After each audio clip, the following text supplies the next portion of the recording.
Cream নিয়েছিলাম। ও sir, আপনি কেমন আছেন? ক্রিম দুটো ঠিক ছিল? আমি বুঝি আপনাকে ডিস্টার্ব করলাম? না স্যার, সমস্যা নেই। অ্যাকচুয়ালি আপনি অনেক বেশি বেশি সার্চ করেন। কি রে এত স্যার স্যার বলতেছিস কি? কালকে আমাদের শপে একটা কাস্টমার এসেছিল, আমার নাম্বার নিয়েছিল ক্রিমের রিভিউ জানানোর জন্য। বড়লোক নাকি রে? আমি কিভাবে জানবো? দেখ, বড়লোক হলে ফ্রেন্ডশিপ করে ফেল। ঢাকা শহরে চলতে গেলে কিন্তু টাকা লাগে। আমার না এই সাইকেল চালাইতে না ভালো লাগে না। তাহলে ট্রাক্টর চালাও।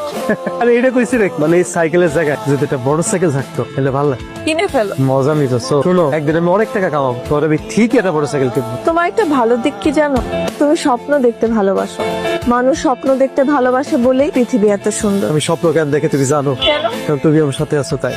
এই জন্য আমি স্বপ্ন দেখে সাহস পাই। হ্যালো, ভেবেছিলাম আজ আপনার শোরুমে যাব। কেন স্যার, কোনো প্রবলেম? প্রোডাক্টে কি কোনো সাইড এফেক্ট পেয়েছেন? না না, কোনো সমস্যা না। তাহলে স্যার কেন, আমি কি শপিং করতে পারবো না, যেতে পারবো না? কেন পারবেন না? অবশ্যই পারবেন। আমরা তো আপনাদের জন্যই অপেক্ষা করি। আমাদের জন্য মানে? মানে কাস্টমারদের জন্য। আপনার ক্যারিয়ার নিয়ে কিছু ভাবছেন? এখনো ওইভাবে ভাবা হয়নি, পড়া শেষ হলে তারপর চিন্তা করে দেখ। একটা কফি খাই। আজকে সময় বেশি নেই, আরেকদিন খাবো। হ্যালো, এই আমার আর এই যে আধা ঘন্টার মতো লাগবে, তুমি রেডি থাকো, আমি আসতেছি। আমার না মাথাটা খুব ধরেছে, আজকে না, প্ল্যানটা ক্যান্সেল করো, অন্য দিন। মাথা ব্যথা করতেছে। এক কাজ করো, ওই যে প্যারাসিটামল আছে না, ওটা একটু খেয়ে নাও, একটু পরে ঠিক হয়ে যাবে। আর যদি বেশি খারাপ লাগে সাথে একটু চা খেয়ে দিও, দেখবে একদম ঠিক হয়ে যাবে। আমি আসতেছি, বুঝছো? সত্যি